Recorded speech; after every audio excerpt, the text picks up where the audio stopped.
As Harry wraps things up at the Invictus Games, indulging in a bit of tobogganing in the snow, it seems his relationship with Meghan Markle is frostier than the Vancouver weather. It's been sensationally revealed by the Daily Mail newspaper that Prince Harry will be spending Valentine's Day apart from his wife after she flew home early.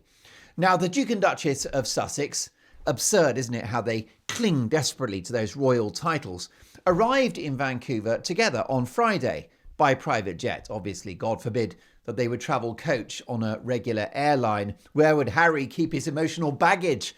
And I doubt there's enough room in the hold for Meghan's ego.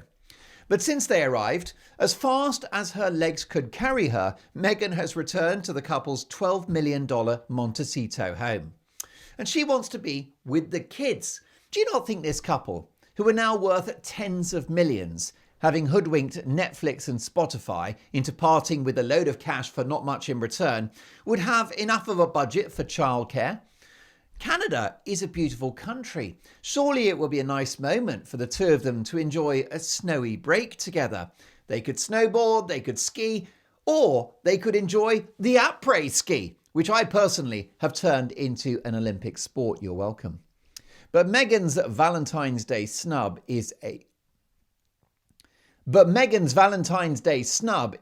shocker.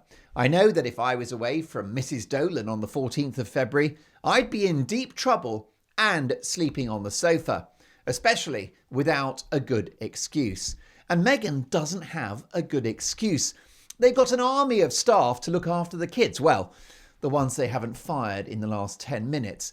And there's Meghan's mother, Dora. So what is the rush back, Meghan? If they were really desperate for childcare, they could make a long-distance call to Mexico and reach out to Thomas Markle, the loving father that Meghan unceremoniously dumped before the wedding. A caring and sincere man, if a little foolish at times, and someone who hasn't even met his grandchildren. He'd happily do childcare for the next year just to catch up on all of that lost time. What is the problem here? Can Meghan not bear the idea of spending an extra couple of days in the company of gloomy Prince Harry, the world's least happy millionaire? Perhaps even Meghan is a bit tired of his self-serving speeches about character and respect. Has Meghan lost respect for Harry? Well, let's be honest, they are living increasingly separate lives.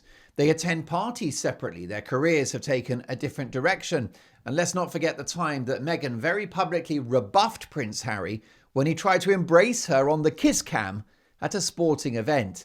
She effectively told him to kiss off. A quote from inside the Sussex camp is that Meghan was missing her kids. What's wrong with you? It's been 3 days. Why isn't your husband your number one priority? I think he should be. Of course the kids are important, but the strength of a marriage and a loving relationship between a father and the mother is the foundation of a secure childhood for those kids. And I'm worried that that foundation is beginning to wobble.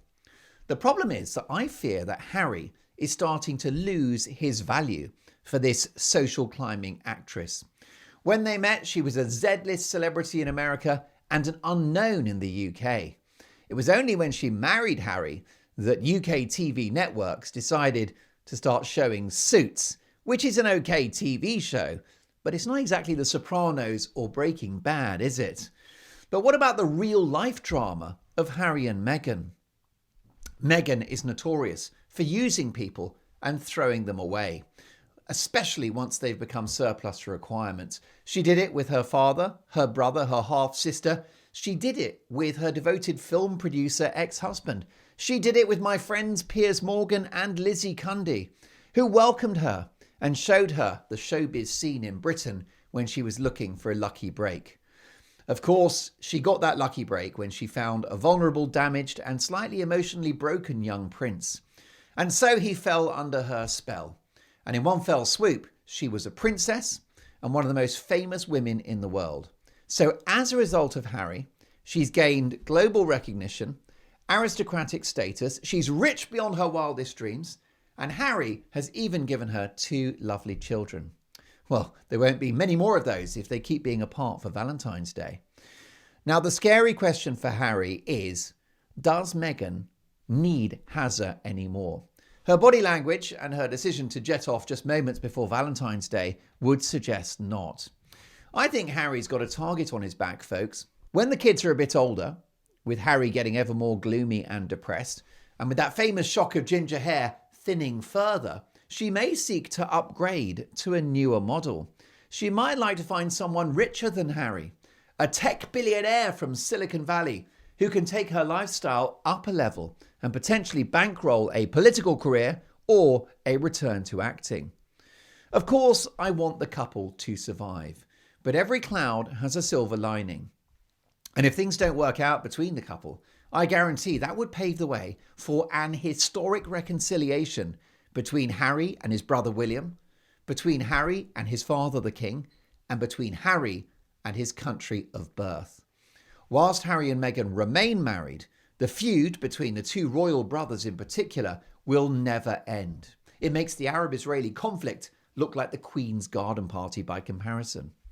I wish this couple well, and I hope that they can I wish this couple well, and I hope they can provide a stable and happy environment for their children for the foreseeable future. But I fear the cracks are starting to show, and poor old Prince Harry will fall between one of them sometime soon. Thank you so much for watching the video. I've got to say, I'm genuinely concerned about Harry because Meghan Markle is probably the most ambitious person on the planet. Look at her life story. Look at her career. She has scraped her way to the top. Not a particularly talented actress, but she got into TV. She did Suits and a few other bits and pieces. Then she marries a prince. She's now rich. She's famous. She's got it all, but she's insatiable and she'll be looking for the next challenge. And I'm worried that that doesn't involve Harry. I just think he's a busted flush. He's basically sold his life story. That book, Spare, is very long and very boring. There couldn't be a sequel because there's nothing more to add. What else has he got? You know, the family is the meal ticket. So I'm just really, really concerned about Harry, and I worry about his mental health. I haven't seen him smile in years. So anyway, thank you for watching. There'll be lots more royal content to come, as well as big stories from America, the UK, Australia, and across the world. It's great to have your company. Thank you. Thank you for your support for watching these videos. Thank you for subscribing. And hit the notification bell because I do emergency monologues when news breaks. And I want you to be the first to see them. One other thing, if you'd like to have ad-free versions of my videos, plus written journalism, live videos, and the chance to interact with me directly, and I see those messages and I get back to you, then why don't you head to my Substack, markdolan.com. Look forward to that. I'll see you there, and thank you so much for watching.